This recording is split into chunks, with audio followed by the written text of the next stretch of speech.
Et c'est parti. Nos challengers vont découvrir de nouvelles énigmes tirées au sort. C'est chaud. J'espère que Anne ne s'est pas blessée. Cela restera peut-être comme le dernier feu d'artifice dans le ciel nîmois.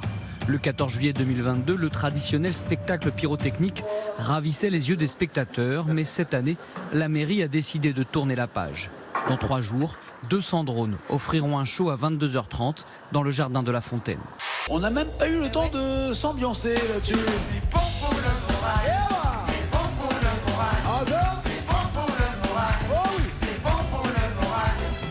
La Fédération des assureurs annonce ce matin que les émeutes qui ont suivi la mort du jeune Naël à Nanterre il y a 2 semaines ont coûté, Romain Houck, pour RMC 650 millions d'euros. Oui, et pourtant, pas plus tard que la semaine dernière, la même fédération estimait la facture à 280 millions d'euros. C'est donc finalement plus du double que ce qui était anticipé. Au total, la fédération parle de 11 300 déclarations de sinistres qui sont parvenues aux assureurs. On a entendu quoi dans certaines émeutes, dans certains quartiers, quand les sauvageons attaquaient les forces de l'ordre? Des Allah Akbar. Des Allah Akbar à répétition. On a entendu quoi dans la bouche de certains manifestants à Nanterre? Des représailles des musulmans contre les forces de l'ordre, avec des appels à la haine et au meurtre. Franchement, vous refaites un peu l'histoire. Non, je ne refais pas l'histoire, j'énumère des faits.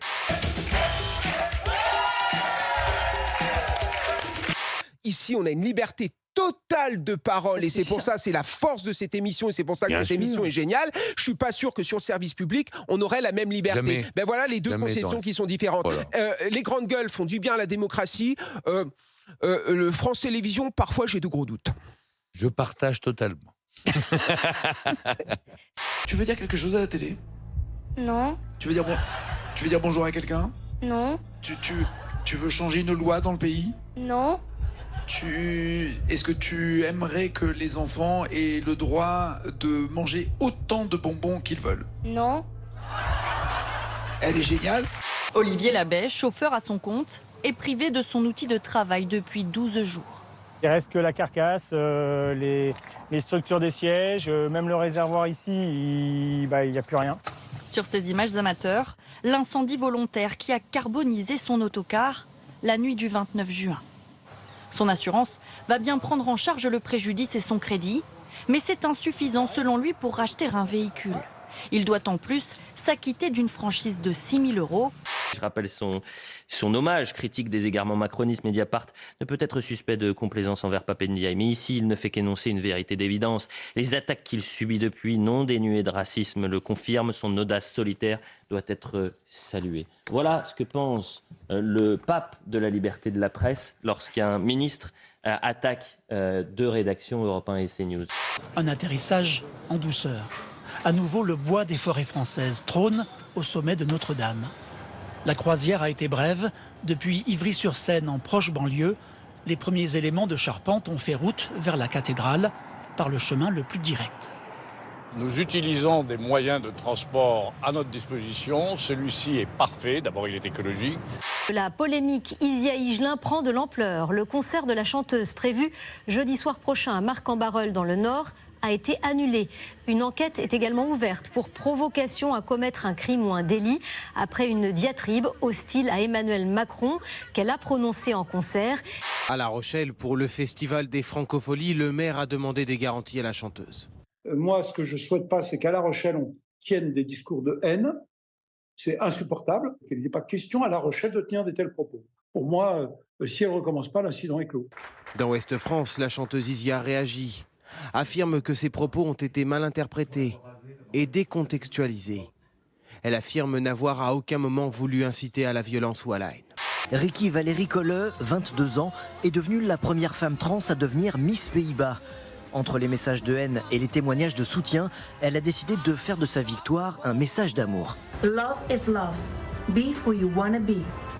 En France, cela ne fait que 2 ans que les femmes trans, mais aussi les femmes de plus de 25 ans et les femmes mariées ont le droit de se présenter à Miss France.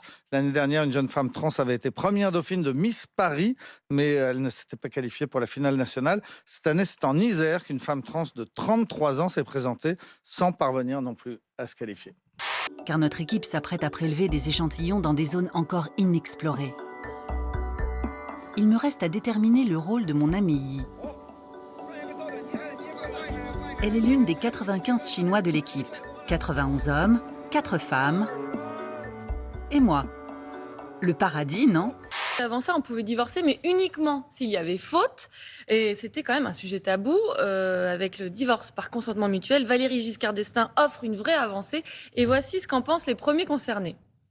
Je trouve que c'est plus honnête que tout ce qui pouvait être fait avant. Moi, je trouve ça inadmissible. Qu'on ne souffre pas, et bien tant pis, on est mariés, on est mariés. Moi, je dis que c'est une belle blague, que les femmes ne devraient pas se marier et divorcer quand elles veulent. Viens voir.